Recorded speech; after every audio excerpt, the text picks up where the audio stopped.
The morning started like any other Tuesday at the county courthouse. People shuffled through the metal detectors, clutching their paperwork and court summons. Some looked nervous, others annoyed, and a few just seemed tired of the whole process. The fluorescent lights buzzed overhead, casting a harsh glow on the worn linoleum floors that had seen thousands of cases come and go. Among the crowd was a man in his mid-30s, dressed in a simple gray button-down shirt and dark jeans. His name was Kenji, and he'd been living in the area for about 8 months now. He held a traffic ticket in his hand. Nothing serious, just a rolling stop at a stop sign that a patrol officer had caught 3 weeks ago. He'd debated paying it online, but something about the fine seemed excessive, so he decided to show up and explain his side to the judge. Kenji found a seat in the back row of the courtroom and waited quietly. He watched as case after case was called, observing how the system worked. Some people argued with the judge, others accepted their fines without question. He noticed the rhythm of it all. The clerk calling names, the shuffle of feet to the podium, the judge's gavel marking the end of each case. The courtroom was packed that day. Budget cuts meant fewer court dates, so they crammed as many cases as possible into each session. People stood along the walls when the seats filled up. The air felt stuffy and the tension was thick. Everyone just wanted their turn to come and go. That's when Officer Derek Morrison walked in. He was a big guy, probably 6'2", with a thick neck and arms that strained against his uniform sleeves. He'd been on the force for 12 years, and everyone in the courthouse knew him. Some officers commanded respect through fairness and professionalism. Morrison commanded it through intimidation. His eyes scanned the room like he was looking for trouble, almost hoping to find it. Morrison was there to testify in a case, but he had time to kill before being called. He positioned himself near the side entrance, arms crossed, watching the proceedings with the expression that suggested he found the whole thing beneath him. His reputation around the department was mixed. Some of the younger officers looked up to him, mistaking his aggression for strength. The older ones knew better but rarely said anything. The clerk called another name and people began shifting in their seats. Kenji needed to move down the row to let someone pass. As he stood and stepped into the aisle, the courtroom's tight quarters became obvious. He carefully made his way toward his newly assigned seat closer to the front. The bailiff had reorganized the seating to fit more people in. That's when it happened. As Kenji moved through the crowded aisle, someone's bag jutted out into his path. He tried to step over it but slightly lost his balance. His shoulder brushed against Officer Morrison, who was standing right there. It was the kind of accidental contact that happens a dozen times a day in crowded places. A brief, unintentional touch that meant nothing. But Morrison's reaction was immediate and volcanic. "Watch where you're going," he snapped, his voice cutting through the low murmur of the courtroom. Several heads turned. Kenji stopped and looked at the officer, his expression calm but apologetic. "I'm sorry, it was an accident," he said quietly, his slight accent coloring the words. Morrison's eyes narrowed. There was something about Kenji's composure that seemed to irritate him even more. "You think you can just push past a police officer?" Morrison's voice grew louder. "You got a problem with authority?" Kenji shook his head slowly. "No, sir. I apologize. The aisle is narrow and I lost my balance." It wasn't intentional. The courtroom had gone almost completely silent now. Even the judge paused and looked up from the bench. What happened next would be talked about for weeks. Without any additional warning, Morrison grabbed Kenji's arm and spun him toward the wall. Then in front of everyone, he delivered a hard kick to the back of Kenji's leg. Kenji's leg buckled slightly from the impact, but he didn't fall. He didn't cry out. He didn't even turn around aggressively. He simply steadied himself against the wall, his hands visible and open, showing he meant no threat. His face remained eerily calm, though his jaw tightened just slightly. "You just assaulted a police officer," Morrison announced loudly, as if he needed everyone to hear his version first. "Put your hands behind your back. You're under arrest." A woman in the third row gasped. An older man near the front stood up. "Officer, he didn't do anything. It was an accident. I saw the whole thing." Several other voices murmured in agreement. Morrison ignored them all. "I said hands behind your back now." His hand moved to his belt, hovering near his handcuffs. The implicit threat was clear. Kenji complied without resistance. He placed his hands behind his back, his movement slow and deliberate. There was something about the way he moved. Precise, controlled, almost mechanical, that suggested this wasn't a man who panicked or acted impulsively. As Morrison pulled Kenji's arms back to cuff him, he leaned in close and muttered, "You foreigners come here and think you don't have to respect American law enforcement. I'm going to teach you a lesson." The judge finally intervened. "Officer Morrison, what exactly is happening here?" Morrison didn't miss a beat. "This individual assaulted me in your courtroom, Your Honor. I'm taking him into custody." The judge looked skeptical. "I didn't see any assault. I saw an accidental bump in a crowded aisle. With all due respect, Your Honor, you were reviewing documents. I know what I felt. This man deliberately shoved me, and when I confronted him, he became aggressive. It was a lie, and several people in the courtroom knew it. But Morrison was betting on something he'd learned over his years on the force. A police officer's word usually carried more weight than a civilian's, especially a civilian with an accent and a foreign name." Kenji said nothing during this exchange. His eyes remained forward, his breathing steady. If he was angry or afraid, he showed no sign of it. The handcuffs clicked into place around his wrists. The bailiff approached nervously. "Should I call for additional officers?" Morrison shook his head. "Won't be necessary. This one's not going to cause trouble, are you?" He gave Kenji a slight shove toward the door. As they moved toward the exit, Kenji spoke once more, his voice quiet but clear. "I would like to make a phone call when we reach the station." Morrison laughed, a sharp, humorless sound. "You'll get your phone call when I say you get your phone call. You're not in whatever country you came from anymore. Here, you follow our rules." The courtroom doors closed behind them and the proceedings slowly resumed. But the tension remained. People whispered to each other, exchanging glances. Some pulled out their phones, though recording in court was technically prohibited. The older man who had spoken up earlier shook his head in disgust. The judge called the next case, but everyone knew something wrong had just happened. They'd witnessed it. The question was whether anyone would do anything about it. In a system where police officers held tremendous power, challenging one of them felt risky. Most people had their own problems to worry about, and Kenji was led away, his face still showing that same unnerving calm. To Morrison, it looked like resignation, another foreigner learning who was really in charge. But if the officer had known anything about military training, particularly the kind that turns ordinary men into elite warriors, he might have recognized that expression for what it really was. Discipline under pressure. The mark of someone who knows that battles aren't won through emotional reactions but through patience and strategy. The real story was only just beginning. The police station was only a 10-minute drive from the courthouse, but Morrison took his time. He kept glancing in the rearview mirror at Kenji, who sat in the back seat with his hands still cuffed behind him. The position was uncomfortable. Anyone who's ever worn handcuffs knows they dig into your wrists, and sitting on your hands for even a few minutes makes them go numb. But Kenji's face showed nothing. He looked out the window at the passing streets like he was on a casual drive. That calm irritated Morrison even more. He wanted to see fear, maybe some anger, perhaps some pleading. That's what he usually got. Instead, this guy sat there like he was meditating or something. "You know what's going to happen now?" Morrison said, making eye contact through the mirror. "You're going to be charged with assault on a police officer. That's a felony. You understand what a felony is? That means real jail time. That means deportation for people like you." Kenji met his eyes in the mirror but said nothing. Just that same steady look. Morrison continued, "You should have just paid your ticket online. Now you've gone and ruined your whole life over a stupid traffic violation. Was it worth it?" Still nothing. Just quiet breathing from the back seat. When they arrived at the station, Morrison pulled Kenji out of the car with more force than necessary. A couple of other officers were outside, finishing their cigarette break. They glanced over, curious. Morrison gave them a nod. "Got an assault suspect from the courthouse. Foreigner who thought he could push me around." One of the officers, a younger guy named Tommy, raised his eyebrows. "From the courthouse. What happened?" "Shoved me in front of the judge, then got aggressive when I confronted him." Classic case of someone who doesn't respect the badge. Morrison was already building his narrative, making sure his version of events spread through the department first. Inside, the booking area smelled like industrial cleaner and old coffee. The desk sergeant, a heavyset woman named Rita who'd been with the department for 23 years, looked up from her computer.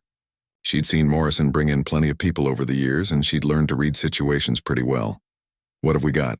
she asked, her tone neutral but her eyes taking in everything. The way Morrison was gripping Kenji's arm. The complete lack of resistance from the suspect, the absence of any visible injuries or signs of a struggle. Assault on an officer, resisting arrest, disorderly conduct, Morrison rattled off. Rita's eyebrows went up slightly.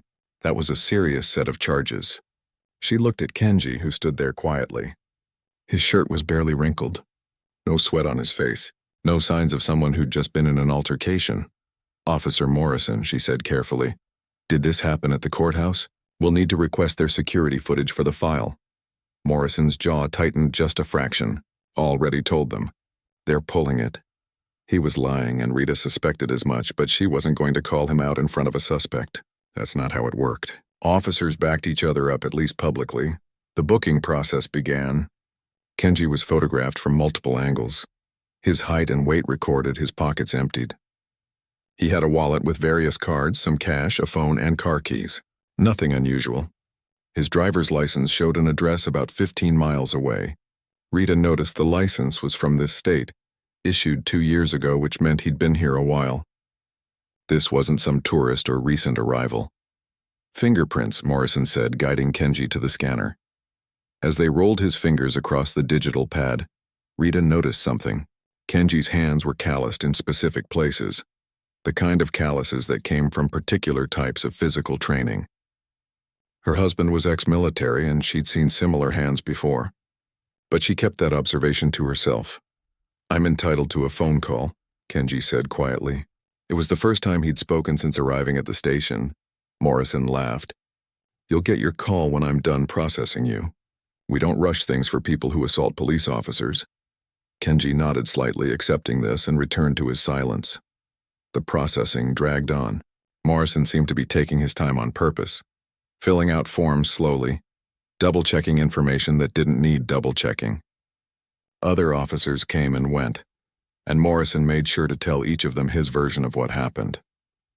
The story got slightly more dramatic with each telling.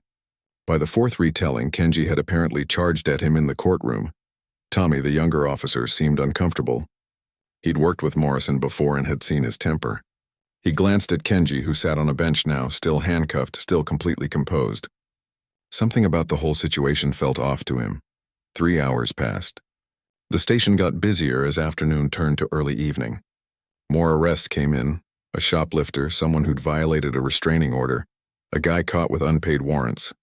The holding area filled with noise and activity. Finally, Rita had had enough. She walked over to Morrison, who was at his desk pretending to work on paperwork. "Derek," she said, using his first name to emphasize she wasn't asking as a subordinate. "That guy's been sitting there for 3 hours. He's requested his phone call multiple times. You need to let him make it." Morrison leaned back in his chair. "He can wait a little longer." "No, he can't." Rita's voice was firm now. "We both know the rules. He gets his call. You've already booked him, photographed him, and processed him. There's no legitimate reason to delay it further. Don't make me go to the sergeant about this." Morrison's face reddened, but he stood up. He didn't want Rita making noise about this. She had seniority and a clean record. Fine, let him make his call. Kenji was led to a phone on the wall near the booking desk. Morrison uncuffed one hand but kept the other cuffed to a metal loop on the wall. Standard procedure, though usually not necessary for non-violent offenders who'd been completely cooperative. "You got 5 minutes, Morrison said. "Make it count." Kenji picked up the phone with his free hand and dialed a number from memory. The phone rang 3 times before someone answered. Then Kenji began speaking in Japanese, his voice low and measured. Morrison couldn't understand a word of it, and that bothered him more than he wanted to admit. The conversation lasted maybe 2 minutes. Kenji spoke calmly, giving what sounded like a report, just facts, no emotion. He used a few English words mixed in. Courthouse, officer, and something that sounded like assault. Then he listened for about 30 seconds, said what might have been, "Yes, understood," and hung up. "That's it?" Morrison said mockingly. "Called your wife to tell her you're in jail? She's probably not surprised, right?" Kenji looked at him with those steady eyes. "I called my commanding officer." Morrison blinked. "Your what?" My commanding officer. I'm required to report any incidents that might affect my assignment here. Morrison felt a flicker of unease but pushed it down. The guy was probably lying, trying to sound important. Lots of people in handcuffs suddenly claimed to be somebody. Yeah, sure. Whatever you say.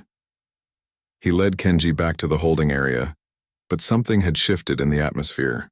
Rita had been standing close enough to hear the exchange, and her expression had changed. She immediately turned to her computer and started typing, pulling up the information from Kenji's booking. Driver's license, registration, background check results. She scrolled through the data, looking for something. Tommy noticed her sudden intensity. Rita, what's wrong? She didn't answer right away. She was reading something on her screen, and her face had gone pale. Then she picked up her desk phone and dialed an internal extension. Sergeant Davis? This is Rita at booking. I think you need to come down here. Right now. We might have a problem with that courthouse arrest Morrison brought in. Morrison, who was grabbing a coffee across the room, felt his stomach drop. What are you talking about? Rita looked at him, and for the first time in all the years he'd known her, she looked genuinely worried. The name on his license, I just ran it through the federal database. Derek, this isn't some random guy you arrested. What do you mean? I mean his name is flagged. Multiple agencies. There's a note here saying any incidents involving him need to be immediately reported to Naval Special Warfare Command. She paused, her voice dropping. Derek, who exactly did you arrest? Morrison felt the coffee cup grow heavy in his hand. Naval Special Warfare Command. Those words hung in the air like a threat. That was SEALs. That was Special Operations. That was the kind of military unit that didn't show up in regular databases unless something was seriously important. In the holding area, Kenji sat quietly on the bench. His posture hadn't changed. His expression remained calm, but if anyone had looked closely, they might have noticed the slightest hint of something in his eyes. Not satisfaction exactly, but a quiet certainty that the wheels were now in motion. Somewhere across the city, phones were beginning to ring, and by morning, everyone involved would understand that this was no longer just a simple courthouse incident. This was about to become something much, much bigger. Sergeant Davis arrived at the booking desk within 2 minutes. He was a tall, lean man in his late 40s who'd worked his way up through the ranks the hard way. No shortcuts, no complaints, just solid police work year after year. When Rita called him with that tone in her voice, he knew it was serious. Show me, he said simply, leaning over her computer screen. Rita pulled up the database entry. There it was, Kenji's name with multiple federal flags attached to it. Davis read through the information, his expression growing more troubled with each line. Department of Defense, Naval Special Warfare, International Military Exchange Program, Security Clearance Level Classified, and then the instruction that made his blood run cold. Any law enforcement contact must be immediately reported to the following number. Has anyone called this number yet? Davis asked. Rita shook her head. I was waiting for you. Morrison had walked over now, trying to look confident, but his hands betrayed him. They were shaking slightly as he held his coffee cup. What's the big deal? So he's got some kind of military connection. That doesn't change what he did. He assaulted me in the courthouse. Davis turned to look at Morrison, his face carefully neutral. Tell me exactly what happened. Step by step, Morrison launched into his story again, but this time with Davis watching him closely, the details didn't come out quite as smoothly. He stumbled over a few parts. The timeline seemed slightly off. Tommy, who was listening from nearby, noticed the inconsistencies even if Morrison didn't. When Morrison finished, Davis was quiet for a long moment. Then he said, and there were witnesses to this assault? The whole courtroom saw it. So multiple people witnessed him assault you? Morrison hesitated. Well, it happened fast. Some people might not have had the right angle to see. That's not what I asked. Davis's voice remained calm but firm. Did witnesses see him assault you, or did they see something else? The question hung in the air. Morrison's face reddened. Are you doubting my word? I'm asking for clarity before I make this phone call. Davis tapped the screen. Because once I report this to Naval Special Warfare Command, a lot of people are going to start asking questions. And they're going to want answers that hold up. Rita spoke up. Derek, one of the witnesses from the courthouse, already called. While you were getting coffee, she gave a statement that contradicts your version. Morrison's expression went from defensive to angry. Who? What did she say? Said she saw the whole thing. Said it was an accident, that the man apologized and that you assaulted him without provocation. She's a retired school teacher. Been living here for 40 years. No criminal record, no reason to lie. Rita glanced at her notes. She also said at least 5 other people were willing to provide statements. The booking area had gone quiet. Other officers had stopped what they were doing, sensing something major was unfolding. Everyone knew Morrison. Everyone knew his reputation. But questioning another officer's account of events was serious business. Davis made his decision. Rita, pull the courthouse security footage. I want it now, not tomorrow. Call them and tell them it's urgent. He turned to Morrison. You're going to sit in my office while I make some calls. Tommy, process the release paperwork for our guest in holding. Release him? Morrison's voice rose. He's under arrest. Right now, we have conflicting statements about what happened, and we have a suspect who's flagged in multiple federal databases as someone important enough that the military wants to know if he gets a parking ticket. Until I understand what's really going on, I'm not keeping him in a cell. Morrison looked like he wanted to argue, but Davis's expression left no room for discussion. He headed toward his office, then stopped. Derek, one more thing. Don't leave the building. We're not done talking. 30 minutes later, Kenji was being processed for release. The handcuffs came off and Rita personally returned his belongings. I apologize for the delay, she said quietly. You'll be hearing from us soon about how we're handling this situation. Kenji nodded. I understand. Thank you for following proper procedure. His politeness even now impressed her. Most people released from holding came out angry or shaken. This man seemed neither. Tommy escorted him to the front entrance. As they walked through the hallway, Tommy found himself speaking, even though he probably shouldn't have. Look, I don't know what really happened back there, but Morrison has a history. If he crossed a line, it's not the first time. He paused at the door. You should file a formal complaint. Get a lawyer. Kenji looked at the young officer with something that might have been appreciation. I think the proper channels are already in motion, but thank you for the advice. After Kenji left, Tommy returned to find the station buzzing with activity. Davis had made his phone calls, and apparently those calls had triggered more calls. The chief of police had come in, even though it was his day off. 2 people in suits had arrived. Nobody was quite sure which agency they were from, but they had the kind of credentials that made everyone stand up straighter. In Sergeant Davis's office, Morrison sat across the desk while Davis reviewed the courthouse security footage on his laptop. The video was clear, crystal clear. It showed everything. The crowded courtroom, Kenji moving through the aisle, the accidental bump that was so minor you could barely see it happen, and then Morrison's aggressive response. The kick was visible. The shove against the wall was visible. Kenji's complete lack of resistance was visible. Davis watched it 3 times to be sure, then turned the laptop around so Morrison could see.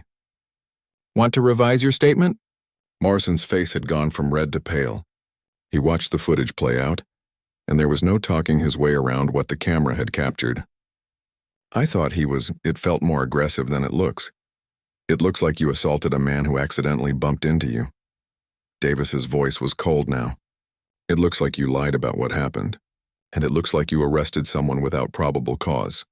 He's not even American, Morrison said, grasping at straws now. He probably doesn't understand. Stop talking. Davis closed the laptop. Do you know who Kenji actually is? I just spent 20 minutes on the phone with people who explained it to me. He's not just military. He's elite special forces from Japan. He's here training our people in maritime operations. He has diplomatic status. He has direct lines of communication to command structures that go all the way to the Pentagon. Morrison felt the floor dropping out from under him. I didn't know. It doesn't matter if you knew or not. You assaulted him. You falsified the reason for his arrest. And you did it in front of witnesses and cameras. Davis stood up. Internal Affairs is already being notified.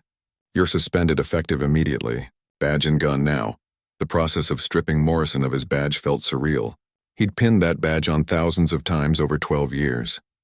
It was part of his identity. Now it sat on Davis's desk like a piece of evidence. His service weapon went into a locked drawer. Go home, Davis said. Don't talk to anyone about this case. Get a lawyer. You're going to need one. Morrison left through the back entrance, not wanting to face the other officers. His career was crumbling, and he knew it. In the span of a few hours, he'd gone from being in control to being investigated. Meanwhile, the phone calls continued. Kenji's commanding officer, a Navy commander named Chen, had immediately contacted the Japanese Defense Ministry when she received his call. This wasn't just about protecting Kenji. It was about the integrity of an international military exchange program. If Allied military personnel couldn't safely attend a traffic court hearing without being assaulted by local law enforcement, that was a serious diplomatic problem. The mayor's phone rang at 8 p.m. He was having dinner with his family when his chief of staff called. "Sir, we have a situation. A police officer assaulted a Japanese military officer this afternoon. It's escalating quickly. The State Department is involved now." The mayor closed his eyes. "Tell me everything." By 10 p.m., the story had spread through certain channels, not to the public yet, but through the interconnected networks of law enforcement, military commands, and government officials. In Washington, a staffer at the State Department was drafting a memo. In Tokyo, a liaison officer was preparing a report. At Naval Special Warfare Command, Commander Chen was compiling a detailed account of the incident. And in a modest apartment 15 miles from the police station, Kenji sat at his kitchen table with a cup of tea. His wrists had red marks from the handcuffs, and his leg would probably bruise where Morrison had kicked him. But his mind was calm. He'd done exactly what his training had taught him, stayed composed under pressure, followed proper procedures, and let the system work. His phone buzzed with a text message from Commander Chen. "Status check." "Are you okay?" He typed back, "I'm fine. No injuries that matter." "What happens next?" "Justice," she replied. "The right way. Through proper channels. You did everything correctly today." Kenji set his phone down and looked out the window at the city lights. He thought about Morrison, probably at home now, realizing the magnitude of his mistake. Part of him felt something that wasn't quite sympathy but was close to it. Recognition of a man who'd let anger and prejudice destroy what he'd built over 12 years. Tomorrow would bring more questions, more statements, more official procedures. But tonight, Kenji simply sat with his tea and let himself acknowledge what he'd felt but not shown all day. The anger at being humiliated. The frustration of being judged for his accent and his name. The exhaustion of staying calm when every instinct wanted to defend himself. He'd chosen restraint, and that choice, it turned out, was about to mean everything. Morrison didn't sleep that night. He sat in his living room, still wearing his civilian clothes, staring at the wall. His wife had gone to bed hours ago, after he'd finally told her what happened. She'd been quiet, which was somehow worse than if she'd yelled, just that disappointed silence that said more than words ever could. His phone kept buzzing with messages from other officers. Some were supportive, telling him to hang in there. Others were more cautious, keeping their distance already. He could feel the shift happening, the way people step back when they sense someone's going down, not wanting to get pulled under with them. The worst part was the waiting. He didn't know what would happen next. Would there be charges? Would he lose his job? His pension was still years away. Without this career, what was he? Who was he? Around 3 a.m., he pulled up YouTube on his phone and searched for videos about Japanese special forces. He needed to understand who he'd actually confronted. What he found made his stomach turn. These weren't regular military. These were the kind of operators who could take down ships, conduct underwater operations, and handle situations that would break most people. The training videos showed a level of discipline and skill that was almost scary, and he'd kicked one of them. Called him names. Treated him like he was nothing. Morrison had always told himself his aggressive approach kept the streets safe, that being tough was necessary in this job. But watching those videos at 3 a.m. in his dark living room, he started to wonder if he'd just been a bully with a badge. The thought made him feel sick. The next morning came too fast. Morrison's lawyer called at 8. Don't talk to anyone. Don't post anything on social media. Don't try to explain yourself to your buddies at the station. Just sit tight and wait for internal affairs to contact you. How bad is this? Morrison asked. The lawyer sighed. Derek, I'm going to be honest with you.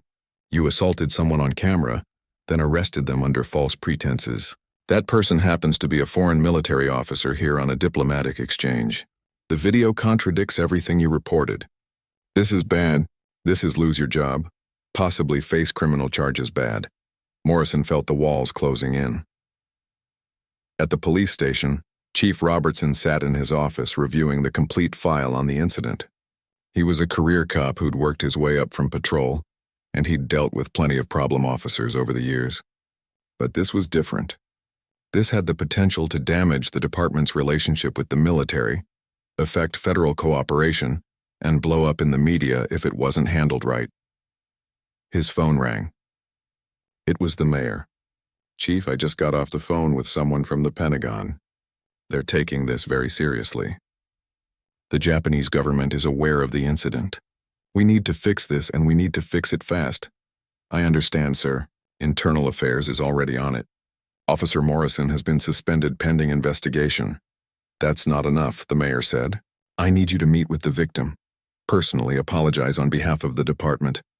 And I need to know what Morrison's history looks like, because if this is part of a pattern, we have a bigger problem."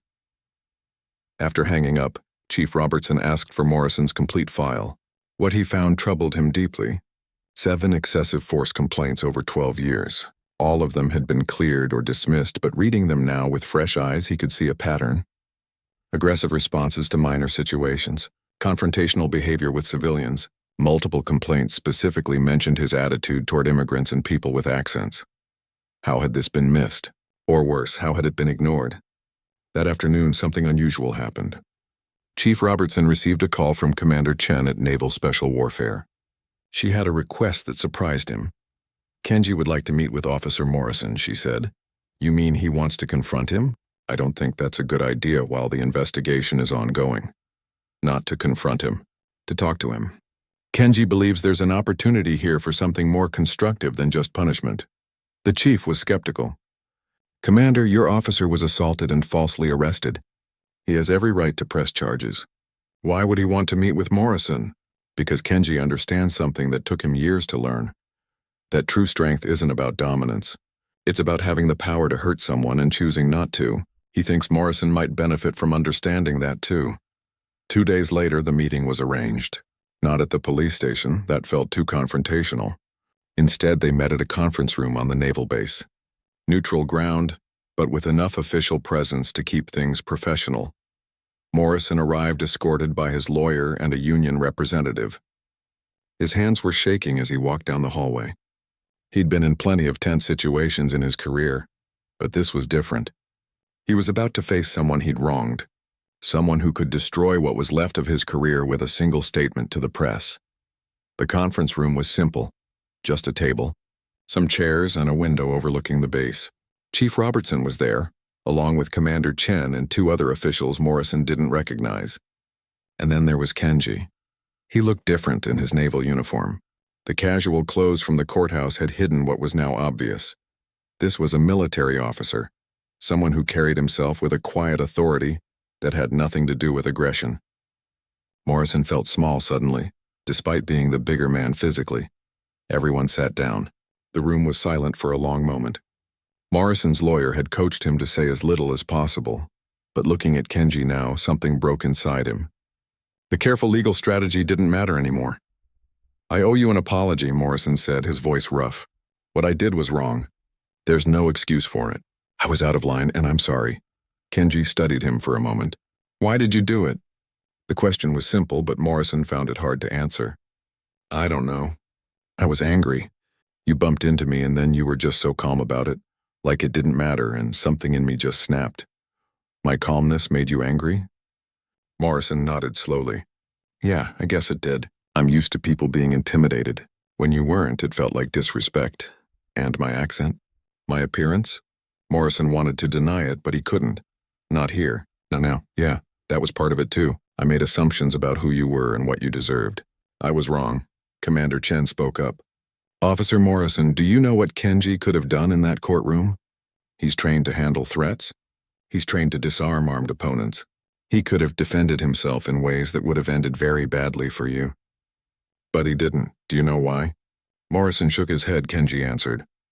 "Because the goal isn't to win every confrontation. The goal is to handle situations in the way that creates the best outcome. Fighting you would have felt satisfying for maybe 10 seconds. Then it would have created an international incident, damaged the exchange program, and hurt relationships between our countries. So I chose to absorb your attack and trust that the system would work. The system I'm part of. Morrison said bitterly. The system that's about to end my career. Is that what you think this is about? Kenji leaned forward slightly. Ending your career? I don't want that. I want you to understand something. Morrison looked up confused. In my training, we learned that anyone can use force. That's easy. What's hard is having the judgment to know when not to use it. What's hard is treating people with dignity even when you have power over them. Kenji paused. You wore a badge for 12 years. That badge gave you authority, but you confused authority with power, and power with strength. Real strength is what you do when no one can stop you from doing the wrong thing, and you choose to do the right thing anyway. The words hit Morrison harder than any physical blow could have. He felt something he hadn't felt in years. Shame, real shame. Not just about getting caught, but about who he'd become. I don't deserve your understanding, Morrison said quietly. Maybe not, Kenji agreed.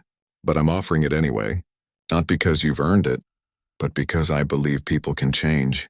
The question is whether you want to. Chief Robertson spoke up. Officer Morrison, the investigation into your conduct is still ongoing. There will be consequences. But Commander Chen and Kenji have made a request. They're willing not to press criminal charges if you agree to specific conditions. Morrison's lawyer started to speak, but Morrison held up his hand. What conditions? Commander Chen pulled out a document. Mandatory counseling for anger management. Cultural sensitivity training. Real training, not just checking boxes. Community service working with immigrant organizations. And you'll speak at police academy training sessions about what happened and what you learned from it. You want me to tell new officers about the worst thing I've ever done? We want you to help make sure they don't make the same mistakes, Kenji said. You can't undo what happened, but you can use it to prevent it from happening to others. Morrison looked at the document, then at Kenji. This man had every reason to want him destroyed. Instead, he was offering a path to redemption. It wasn't an easy path.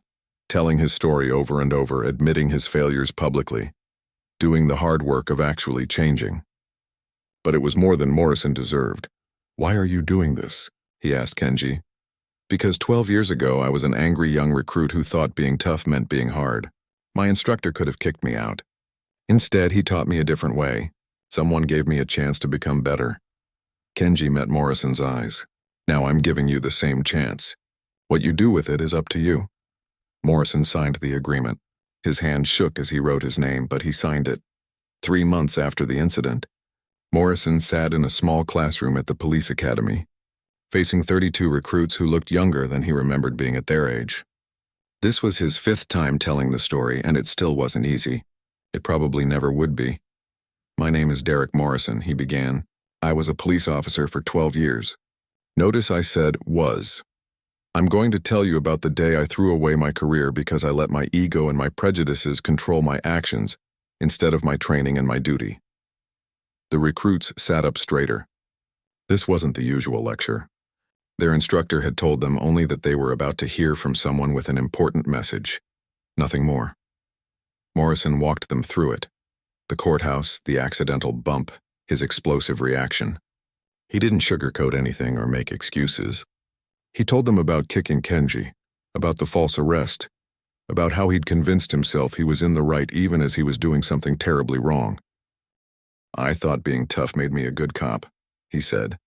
I thought making people afraid of me meant they respected me. I was wrong about all of it. One recruit raised her hand. What happened after you were arrested? I wasn't arrested. That's part of what makes this story important. The man I assaulted, who had every right to press charges to destroy my career completely, chose a different path. He offered me something I didn't deserve, a chance to learn and change. Morrison explained the agreement, the counseling sessions, the cultural sensitivity training that had opened his eyes to biases he didn't even know he had. He talked about the community service, working with refugee organizations, hearing stories from people who'd fled war and violence only to face suspicion and discrimination in their new home. For 12 years, I thought I knew what strength looked like, Morrison continued. Then I met someone who showed me real strength. It's not about physical power or intimidation. It's about having the discipline to stay calm when someone disrespects you. It's about choosing the right action, even when the wrong action would feel more satisfying. It's about treating people with dignity even when you have every reason not to. After his presentation, several recruits stayed to ask questions. One young man approached hesitantly. "Mr. Morrison, do you think you'll ever be a cop again?" Morrison shook his head. "No, I was demoted and eventually resigned, but honestly, I don't think I should be. I had 12 years to be a good officer, and I wasted too many of those years being the wrong kind of cop. Now I do this. I teach people not to make my mistakes. Maybe that's where I'm supposed to be." The recruit nodded slowly. "Thank you for being honest with us." Across town, Kenji was in a training facility working with a group of Navy personnel on maritime interdiction techniques. His assignment in the United States was entering its final months, and he'd be heading back to Japan soon. The incident at the courthouse felt like it had happened years ago, not months. During a break, one of the American officers he'd been training approached him. "Sir, I heard about what happened to you. With that cop. Everyone's talking about how you handled it." Kenji wiped sweat from his forehead. "It's not worth talking about." "Respectfully, I disagree. You could have made that guy's life hell. You had every right to. But you didn't. That takes a different kind of courage than what we usually train for." Kenji considered this. In combat, you train to respond to threats with overwhelming force when necessary. But in life, you have to know when overwhelming force is the wrong answer. Morrison wasn't my enemy. He was someone having the worst day of his career. Destroying him completely wouldn't have made anything better. Still, he assaulted you. Yes. And he's living with the consequences. But consequences don't always have to be about punishment. Sometimes they can be about growth. Kenji grabbed his water bottle. "Besides, I've seen what revenge looks like. It doesn't heal anything. It just creates more damage." That evening, Morrison attended his weekly counseling session. His therapist, Dr. Williams, had been working with him since the incident. They'd covered a lot of ground. Morrison's childhood, his relationship with authority, the ways his own insecurities had manifested as aggression toward others. "How did the academy presentation go?" Dr. Williams asked. "Hard, but good, I think. The recruits actually listened. I saw some of them taking notes." "How did it make you feel?" Morrison thought about it. "Like maybe I'm finally doing something useful. For 12 years I wore a badge, and I'm not sure I made my community better. Now I'm talking to people who still have a chance to be the kind of officers I should have been. That's growth, Derek, real growth. I still think about that day, though. I still can't believe I did what I did." Dr. Williams leaned forward. "The shame you feel, that's appropriate. It means you understand the weight of your actions. But you can't live in that moment forever. Kenji gave you an opportunity to transform that shame into something productive. Are you taking it?" Morrison nodded slowly. "I'm trying. Some days are harder than others. That's all anyone can do. Keep trying."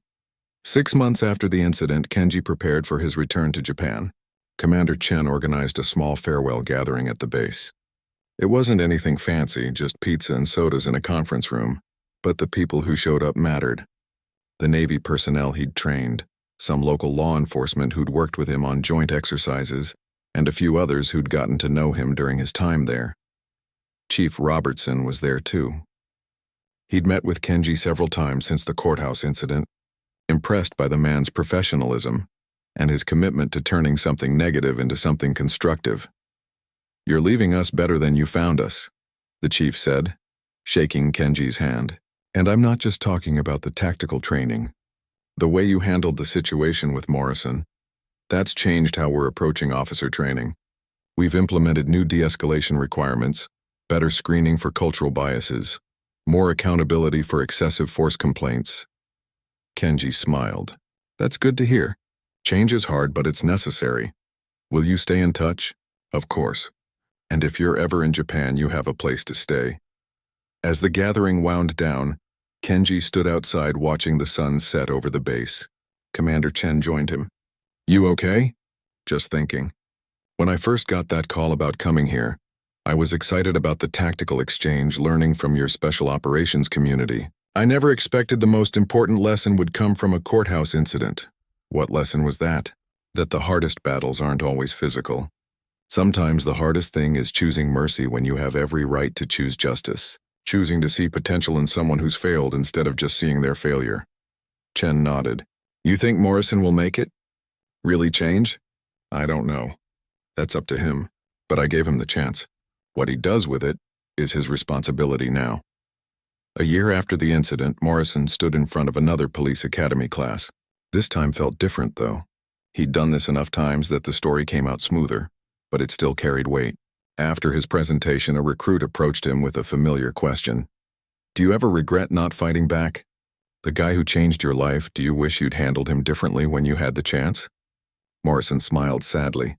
Every day I regret how I handled that situation, but not fighting back. That's the one thing Kenji did right. He understood something I'm still learning, that some battles you win by not fighting them. Later that evening, Morrison sat at his kitchen table writing an email. It had taken him months to work up the courage, but Dr. Williams had encouraged him to do it. The email was to Kenji, who was back in Japan now. He wrote about the presentations at the academy, about the counseling that was helping him understand himself better, about the volunteer work he was doing with immigrant communities. He wrote about his marriage, which had been rocky but was slowly healing. He wrote about the hard days when he still felt the shame of what he'd done, and the better days when he could see himself becoming someone different. At the end, he wrote, "You gave me something I didn't deserve and couldn't repay. You gave me a chance to be better. I don't know if I'll ever fully succeed, but I'm trying every day. Thank you for seeing something in me that I couldn't see in myself." He hit send before he could second-guess himself. 2 days later, he received a reply. It was short, just a few lines, but Morrison read it 3 times. Everyone deserves a chance to grow. You're doing the work, and that's what matters. Keep going. The path isn't easy, but it's worth it. Stay strong. Morrison saved the email. On the hardest days when he doubted whether he could really change, he'd read it again. A reminder from someone who'd had every reason to destroy him, but chose to build him up instead. Somewhere across the Pacific, Kenji was back to his regular duties, training new recruits in Japan. The incident in the American courthouse was rarely on his mind anymore, but occasionally, when he was teaching young sailors about discipline and restraint, he'd think about Morrison and wonder how he was doing. He hoped the man was finding his way. Not everyone got a second chance, but everyone who got one deserved the opportunity to make it count. And in a police academy classroom, a recruit asked her instructor about the guest speaker. They'd had the previous week, the one who'd told them about making the worst mistake of his career and learning from it. That guy seemed really honest about his failures, she said. That takes guts. Her instructor nodded. It does, and that's the point. Real courage isn't just about facing danger. Sometimes it's about facing yourself, admitting you were wrong and doing the hard work to become better. Remember that when you pin on your badge, you'll have power over people's lives. Make sure you're worthy of it. The recruit wrote that down in her notebook, underlining it twice. Some lessons are worth remembering.